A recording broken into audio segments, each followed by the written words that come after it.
First, wash your hands. Good day. I will show you the ingredients of coconut vinegar.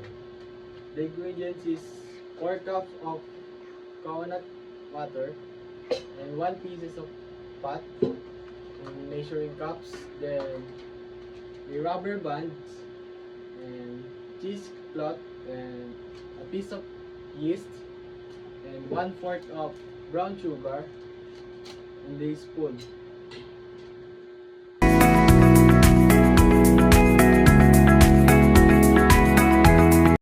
Isala ang coconut water sa may cheesecloth.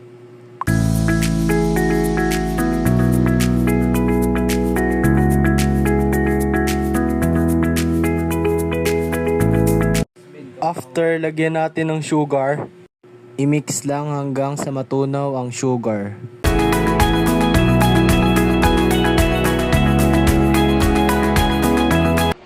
Pakuluan natin sa medium heat.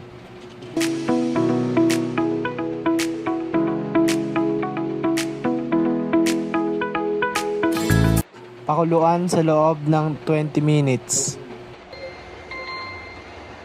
After natin, palamigin at hintayin natin ng 1 oras.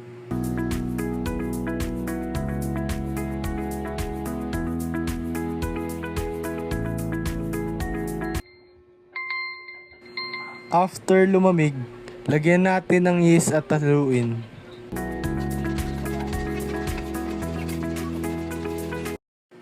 After nun, ay ilagay na natin sa malinis na bottle.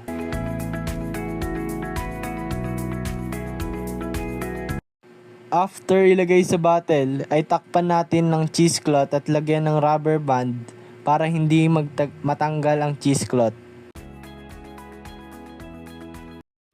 At hintayin natin ito ng 4 to 7 days.